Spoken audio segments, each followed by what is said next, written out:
I died choking on my own vomit in a dingy motel room off I-80. The taste of cheap whiskey and betrayal burning my throat like acid rain. The last thing I saw was Emily's face on my phone screen. Her text lighting up the darkness. "You deserved this, sis. Family first." And then nothing, blackness. A void colder than a Chicago winter, until I woke up gasping in my old twin bed. The faded poster of the Cubs' 2016 World Series when staring down at me like a ghost from a life I thought I'd buried. It was June 15th, 2023. Exactly 2 years before that final betrayal, and my heart hammered so hard I swore it would crack my ribs. I'd been given a second chance, but this time, I wouldn't beg for forgiveness. I'd carve it out with my own hands. The air in my childhood bedroom smelled like lavender detergent and regret, the kind that clings to thrift store flannel sheets.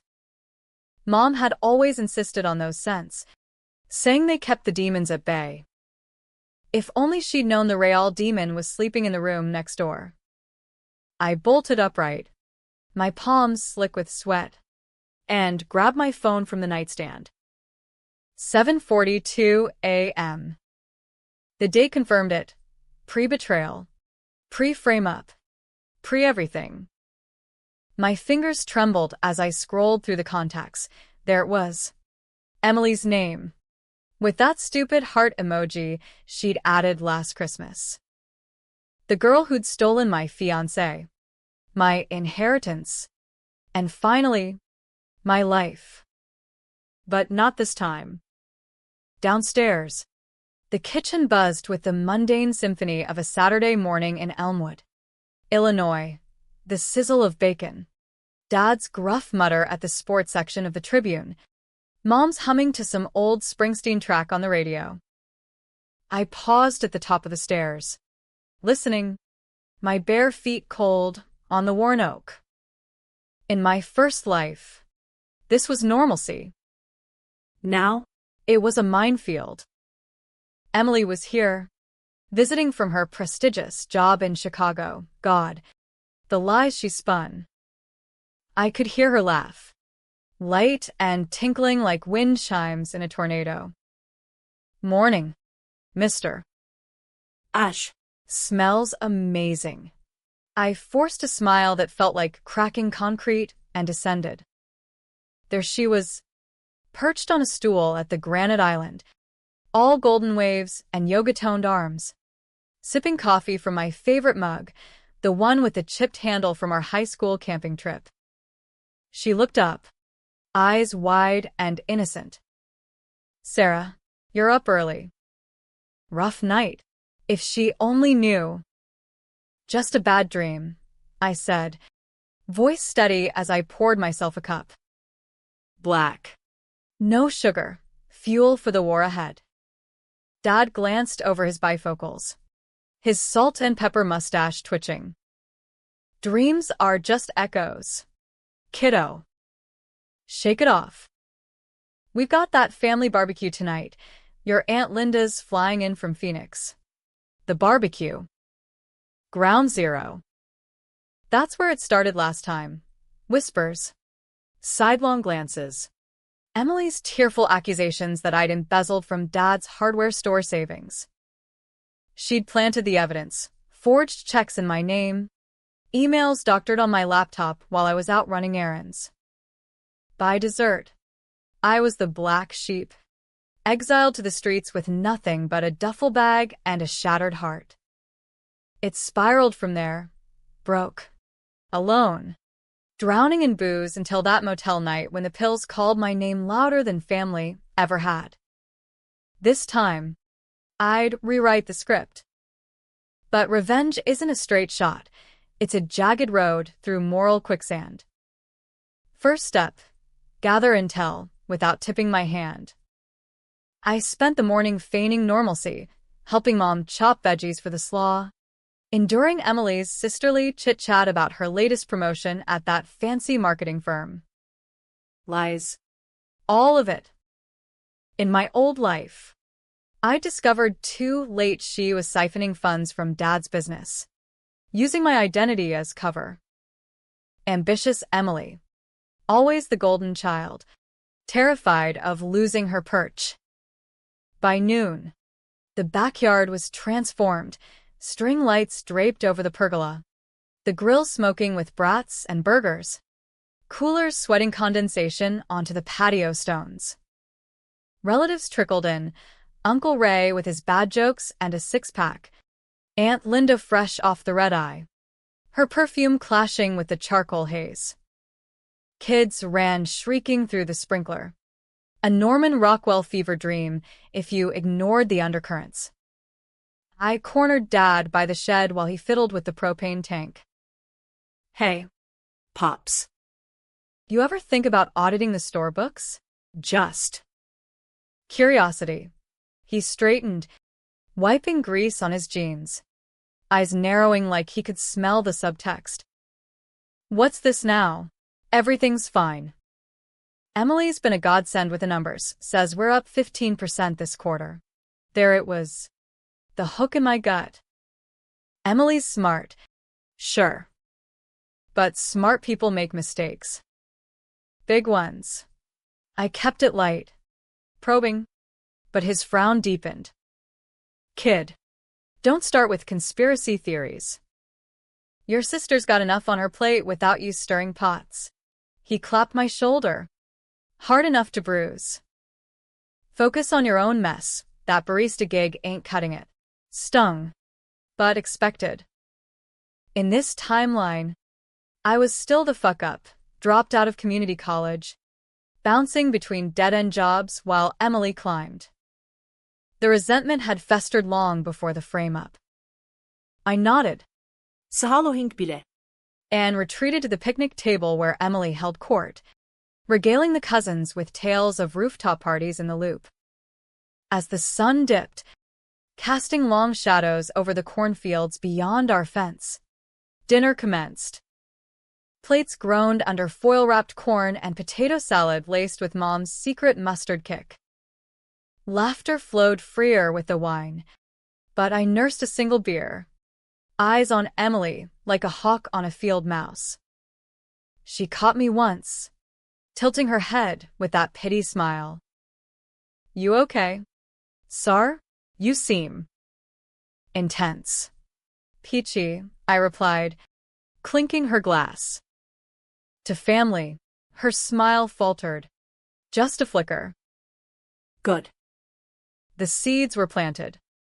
Night fell sticky and humid, fireflies winking like conspirators. We gathered around the fire pit, esmores melting on skewers, stories turning nostalgic until Uncle Ray, 3 beers deep, lobbed the grenade.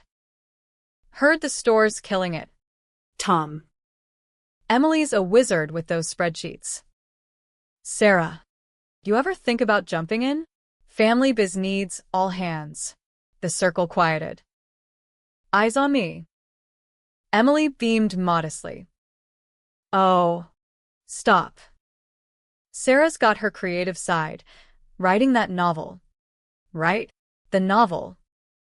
My half-baked dream, mocked into oblivion last time. I set my stick down, the chocolate bitter on my tongue. Actually, Uncle Ray, I've been thinking about the books a lot. Funny thing, last week, I noticed some discrepancies. Overages that don't add up. Emily's fork paused midair. Discrepancies? What do you mean? Dad leaned forward, flames dancing in his eyes. Sarah, we've been over this. Have we? I pressed, voice calm but laced with steel. Because if someone's skimming, say, routing checks through a dummy account in a sibling's name, that's not just a mistake. That's felony territory. Gasps rippled. Aunt Linda's hand flew to her pearls. Mom's face drained of color. Sarah, that's a hell of an accusation. Emily's laugh was brittle glass. This is insane. You're jealous, aren't you? Always have been. Dad. Tell her. Enough. Dad's voice boomed, echoing off the garage. He stood, chair scraping gravel. Both of you, inside. Now. The rest of you, pretend this ain't happening. We filed into the living room, the AC humming like a judgmental ant. Family portraits on the mantel stared down, us as kids, gap-toothed and inseparable. Lies frozen in time. Dad paced the Persian rug Mom had scored at a estate sale, his face thunderous. 25 years I've busted my ass for this family. Hardware ain't glamorous, but it's honest. And now my girls are at each other's throats like some damn soap opera. Emily sniffled, dabbing her eyes with a tissue. Daddy. She's making it up. I swear. I cross my arms, unflinching. Then let's check the laptop. Right now. The one in your purse. Eminencia. The one with the deleted files I know are there, because I backed them up last month. Call it sister's intuition. Her eyes widened. A deer in headlights. You. What? That's my private. Private like forging my signature on a $50,000 wire to your offshore slush fund? The words hung heavy. Controversial as hell. Airing dirty laundry in front of blood. But shock was my weapon.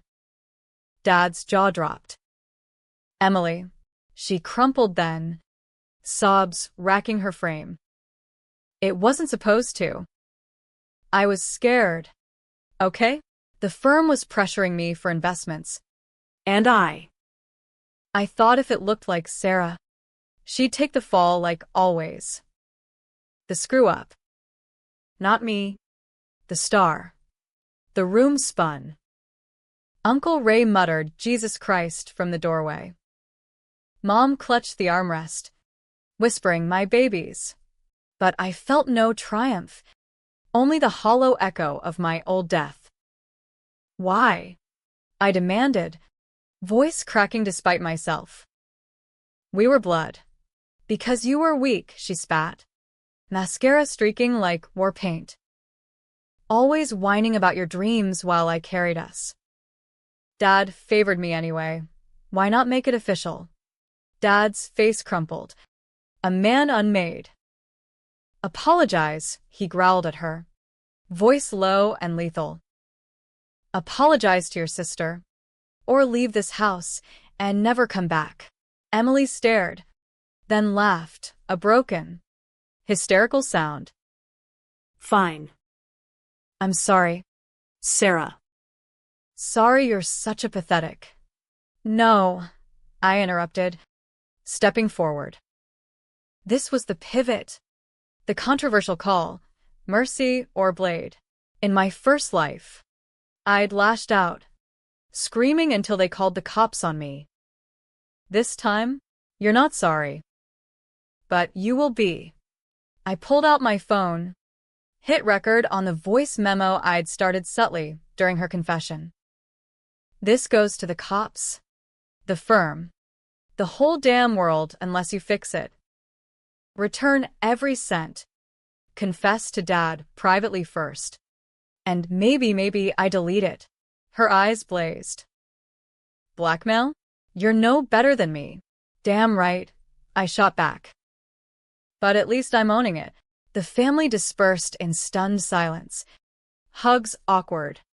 Goodbyes laced with pity. Emily slunk to the guest room. Defeated. As I lay in bed that night, the weight of what I'd done settled. I'd become the manipulator, crossing lines I'd sworn never to touch. Revenge tasted like ash, but it was mine.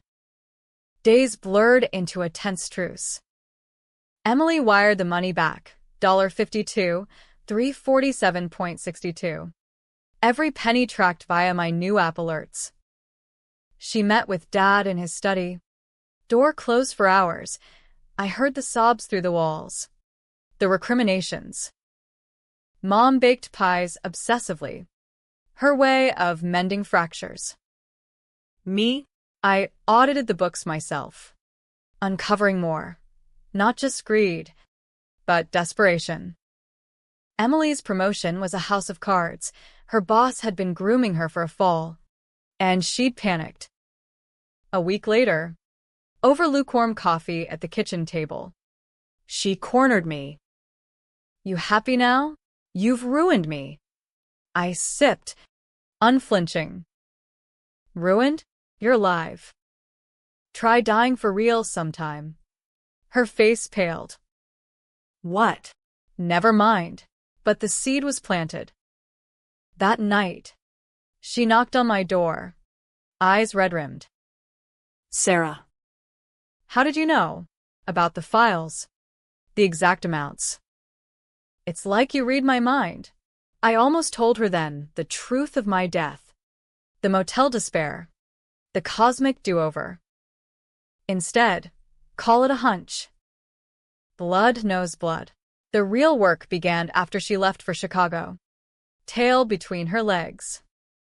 I enrolled in night classes at the local college, business admin, ironclad. Dad offered me a junior role at the store, tentative olive branch. "Proud of you, kid," he grunted one evening, handing me the keys to the office safe. Progress, fragile as spun glass. But revenge has ripples. Aunt Linda cornered me at the next family potluck, whispering, "You were ruthless back there. Emily's your sister. Blood's thicker. Thicker than the lies she fed you?" I countered, voice low. Controversial? Hell yes. But I'd learned, silence enables monsters. Months in, the twist hit like a freight train. Digging deeper into the store's old ledgers, for peace of mind, I told myself I found it. Dad's signature on a backdated loan from 2015, collateralized against the house.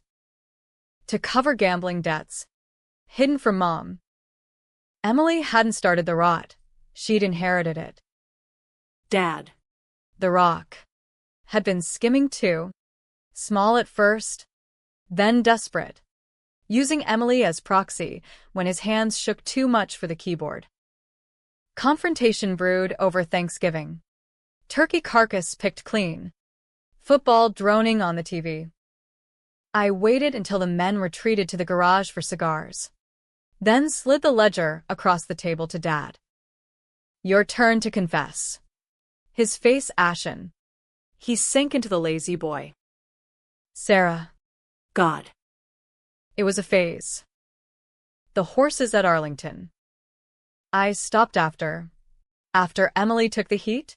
Mom gasped from the doorway, pie server clattering to the floor. The dam broke. Tears. Shouts. The ugly underbelly of the American dream laid bare. A father undone by vice. A daughter by ambition. Another by neglect. Emily, summoned by frantic texts, arrived the next day. Her apology a raw, unscripted torrent. "I framed you because I hated how he looked at me, like I was the fixer for his fuck-ups. But you were innocent." In that moment, hatred fractured. We weren't villains or victims, just fractured pieces of the same flawed mosaic. Dad sold the store, retired clean, therapy mandated. Emily quit the firm, started over in graphic design. Her real talent. Me? I finished my degree, wrote that novel not about revenge, but redemption. Messy, imperfect, yet the scar lingered. One night, months later, Emily and I drove the backroads to that old motel off I-80, the one from my death dream. We sat on the hood of her Civic, stars sharp overhead, sharing a flask of better whiskey. "You ever feel like you've lived this before?" she asked, voice small. I smiled into the dark. "Every damn day." But this time, we're writing the ending together. And for the first time, it felt true. Not perfect. Not Hallmark, real. Gritty. Alive.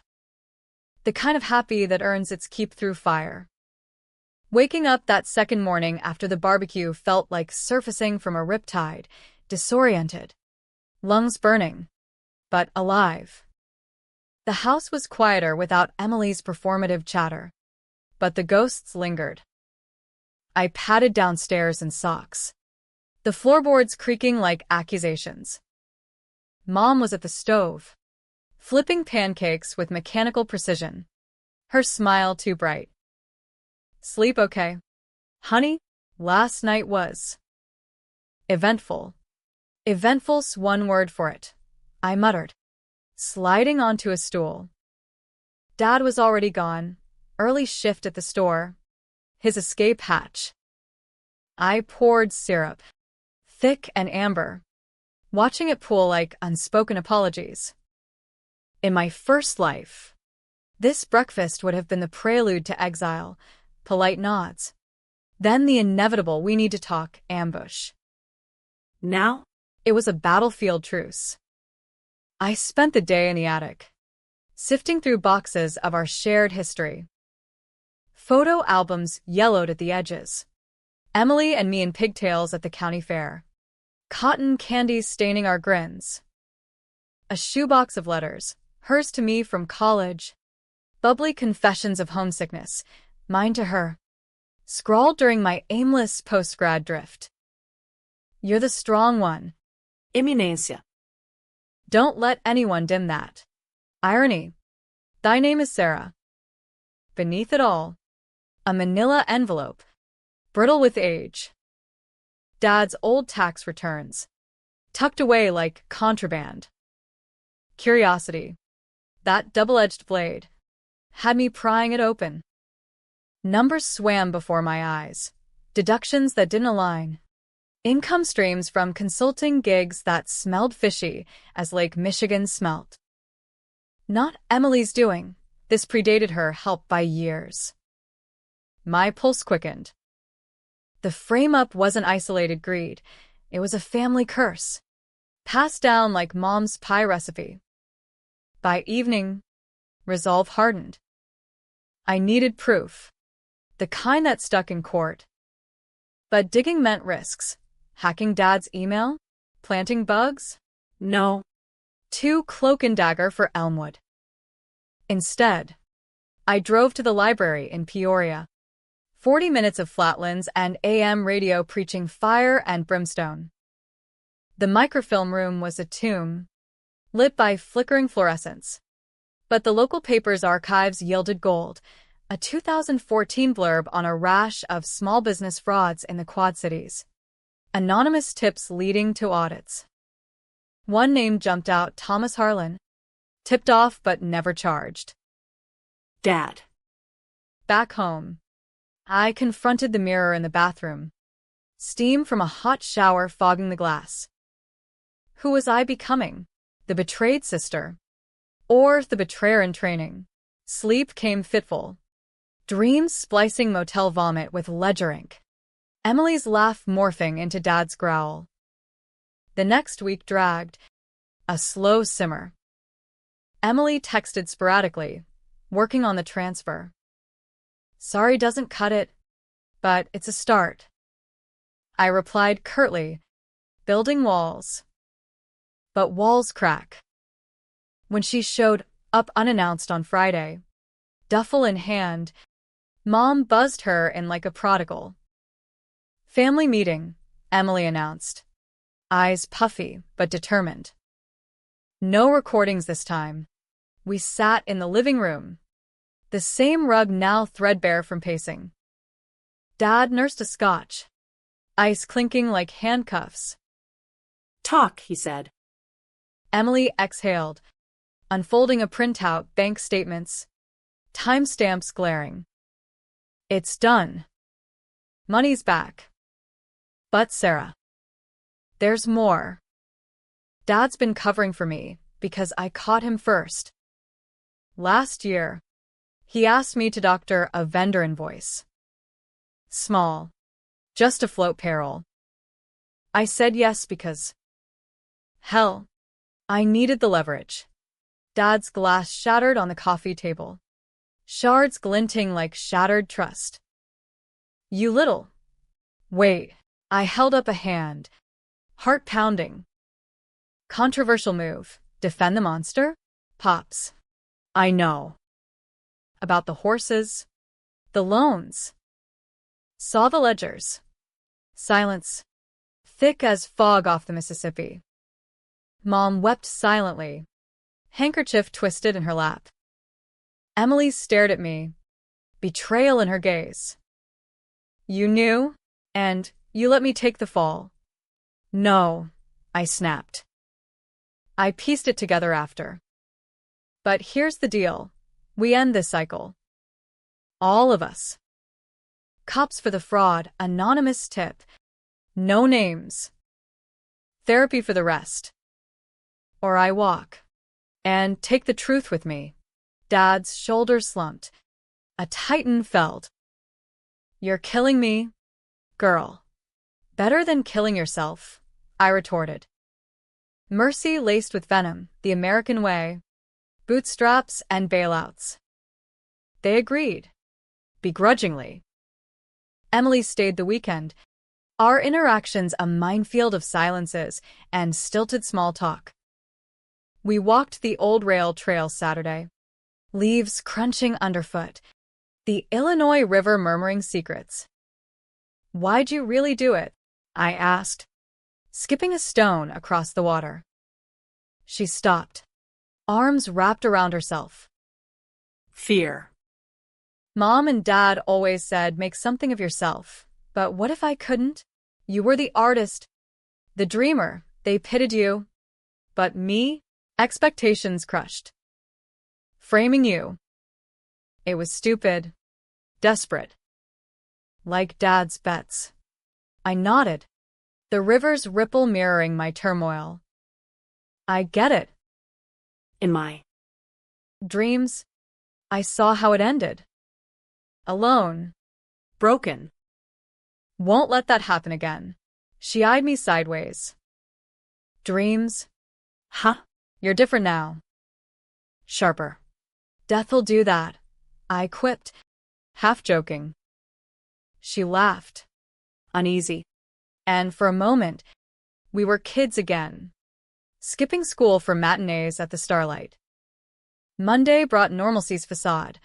I started at the store, shadowing Dad on inventory. Hammers and nails.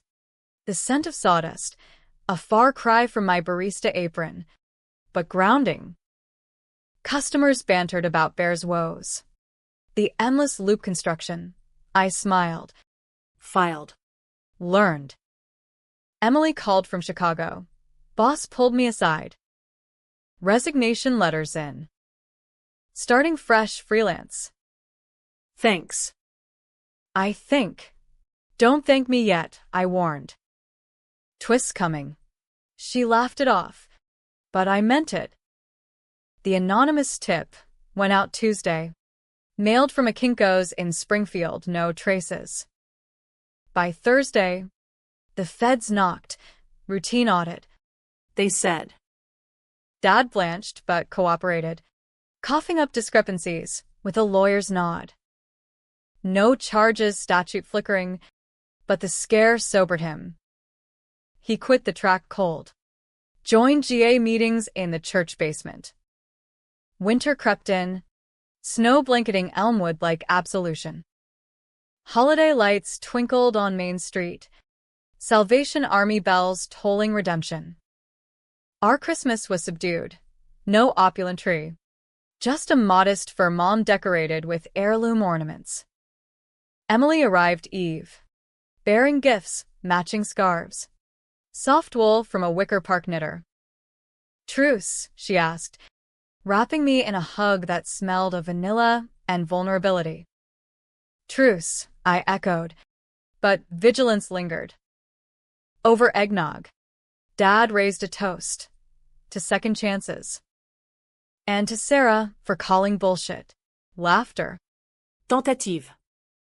But as midnight mass bells pealed, my phone buzzed. Unknown number. We know about the tip. Harlan owes. No signature.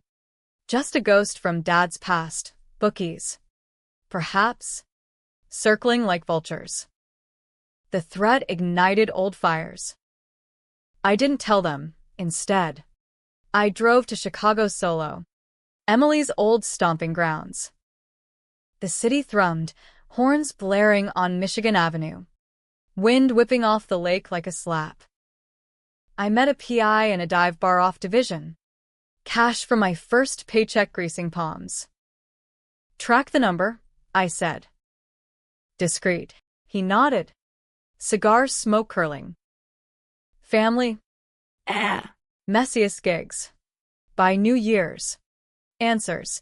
The texter was Uncle Ray, Dad's brother. In on the skim. Bitter over a cut inheritance. He'd fed Emily the initial scheme years back, then flipped when she hogged the glory. The frame-up? His idea. Whispered to her in a moment of drunken spite.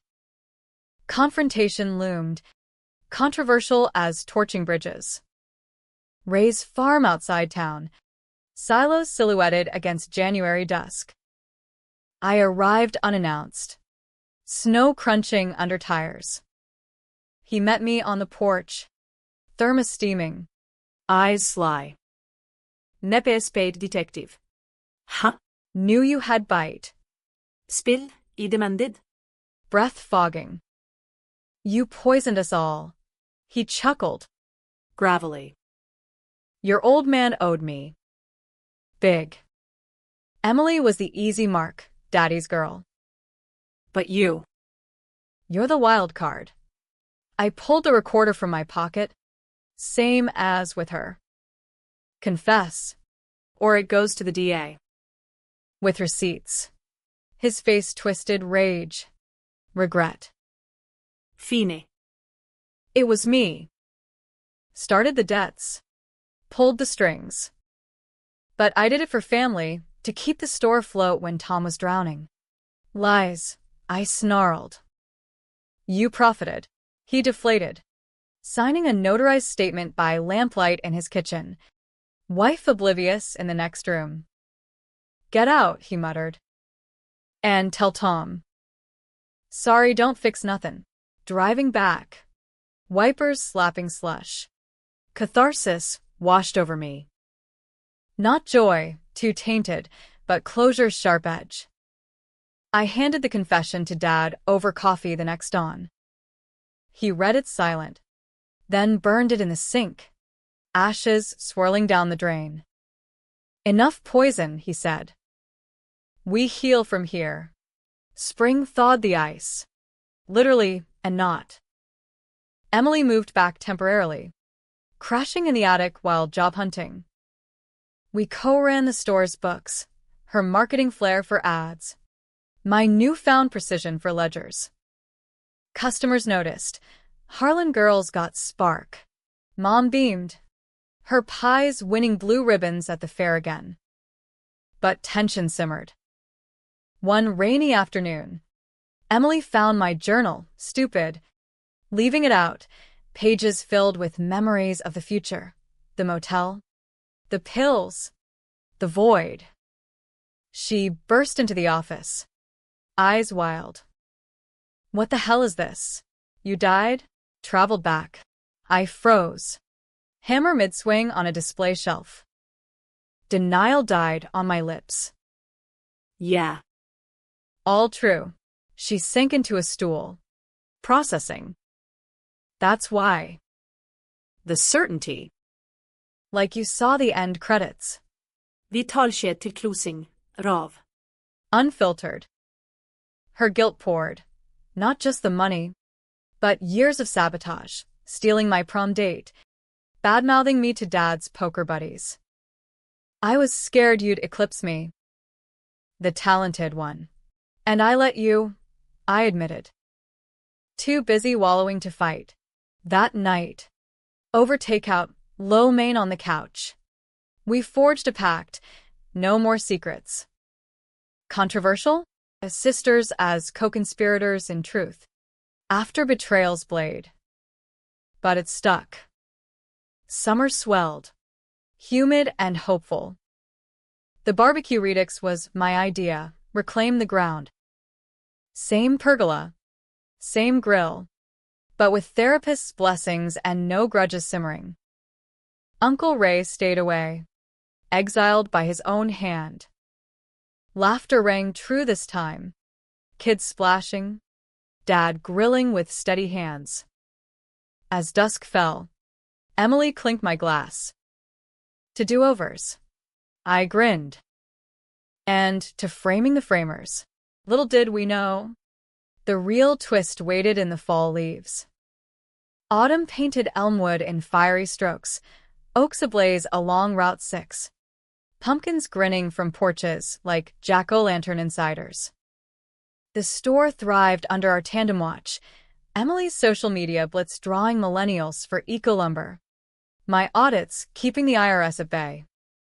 Dad retired fully, puttering in a woodworking shed out back, whittling birds that flew truer than his old promises. Mom joined a book club, her laughter echoing through the house like wind chimes mended. But peace is a fragile truce in the heartland. The text from Ray's wife came mid-October, he's gone. Heart attack. Left a letter for Tom and you girls. We drove to the farm funeral. Skies bruised with clouds. The parlor stuffy with lilies and whispers. Ray's casket gleamed walnut. A final hardware nod. His widow pressed the envelope into Dad's hands. Eyes averted. Read it private. We did. In the car. Rain sheeting the windshield.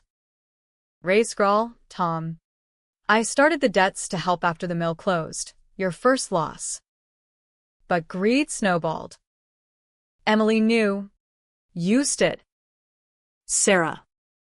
You're the avenger I never was. Forgive? Nah. But understand. A postscript coordinates to a safety deposit box in Galesburg. What's mine is yours, reparations. The box held $120,000 in bonds. Ill-gotten but untraceable. Controversy incarnate. Keep the blood money? Dad's eyes gleamed. Temptation's ghost. College funds, he murmured. For the girls. No, Emily and I chorused. Instead, we donated anonymously to the local food pantry. A quiet fuck you to the cycle. Clean slate, I said, signing the wire. She squeezed my hand. Solidarity forged in fire's forge. Winter's grip tightened, but so did our bond. Emily landed a gig, remote design for a Chicago startup. Flexible enough for weekly dinners. We cooked together, her vegan twists on Mom's classics, my insistence on extra garlic. One night, snow drifting past the window, she broached the unspoken. That journal. The death. Was it my fault? I paused, fork midway to mouth. Partly. The frame-up broke me. But I chose the pills. Own your shit.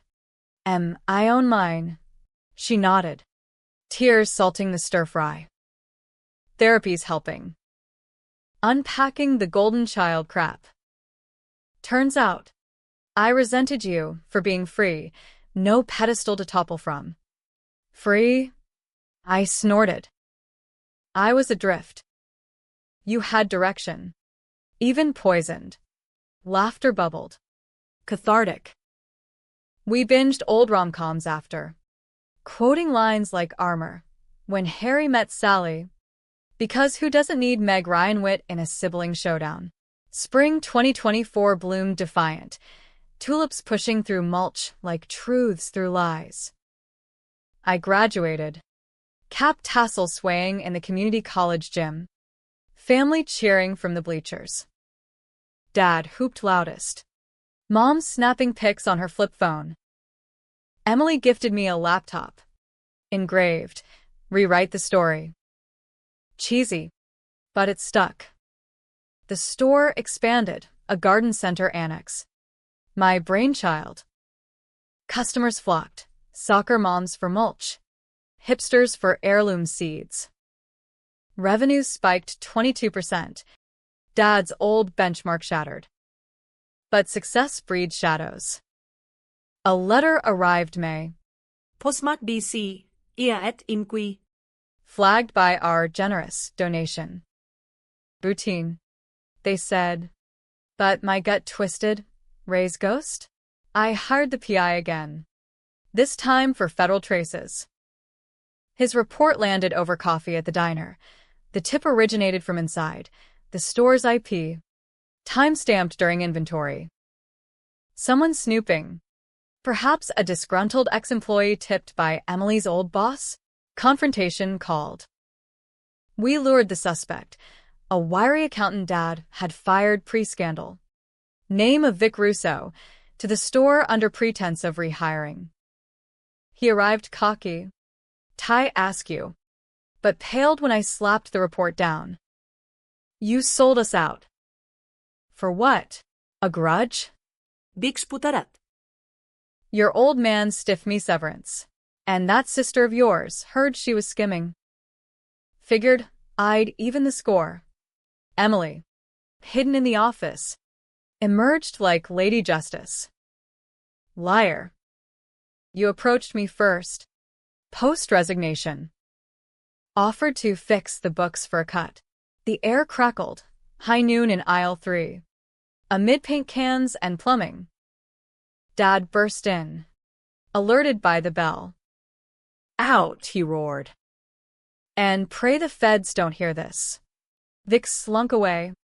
Tail tucked. But the damage lingered. Audit loomed. Paperwork avalanche. We hunkered. Lawyers billing hours like heartbeats. Controversial pivot. I went public. A blog post. Lessons from a family fraud. How we rebuilt. Anonymous at first. Then claimed. It went viral in niche circles. Small biz forums. Reddit's r/entrepreneur. Sympathy poured. Tips 2. Vic's history of shakedowns. The IRS backed off by July. Our book's pristine. The Post? It birthed a podcast invite. Sisters in the Storm, airing fall. Emily and I prepped scripts over wine. Nerves jangling. What if they call us frauds? She fretted. Then we own it, I said. Twist. We're the heroes now. Recording day in a Chicago studio. Mic's hot. We spilled. Betrayals sting. Revenge's cost. Redemption's grind. Listeners ate it, downloads spiked. Book deals whispered. But fame's a double blade. Trolls swarmed. Fake sob story. Sisters in crime. Emily cracked first. Delating socials. Too much. I pulled her to the lakefront. Waves lapping like confessions. We don't need validation. We have us. Summer waned. The barbecue our anchor. This year's expanded guest list. Neighbors mingling with kin. String lights glowed. Grill smoke curling heavenward. As plates cleared, Dad took the mic, borrowed from a cousin's karaoke kit. Family ain't perfect. But it's ours. To Sarah and Emily for dragging us kicking to better. Cheers erupted. Emily leaned in, whispering, Remember the hook? That first barbecue? How could I forget? I grinned. Apologize or leave. She laughed. I chose leave. Dumbass move. Nah. Led here. Fireflies danced as dusk deepened. The yard a constellation of bonds reforged. No grand gestures, just presence, earned through thorns. Yet the final twist whispered in September's chill, a pregnancy test, Positive. tucked in my drawer. Emily's, unexpected, from a casual date turned serious. She confided over pie. Hand on belly. Scared shitless. But. Ready? With you as aunt. Tears pricked. Hell yes. Cycle breaker. Dad's eyes misted at the news. Mom knitting booties overnight. The store's garden bloomed with life, tomatoes ripening. A metaphor too on the nose. My novel sold. Modest advance. Title: Echoes Before the Fall. Not autobiography, but close. A woman reborn. Not vengeful ghost, but flesh and bone fighter. Winter solstice brought snow angels in the yard. Emily's belly a gentle curve under parka. We toasted with cocoa. Stars winking approval. Happy ending, she asked. I shook my head. No such thing. Just the next chapter. And in that, the true revenge, living louder than the lies. Bloodied, but unbowed. American as apple pie, sweet. Tart. And stubbornly whole.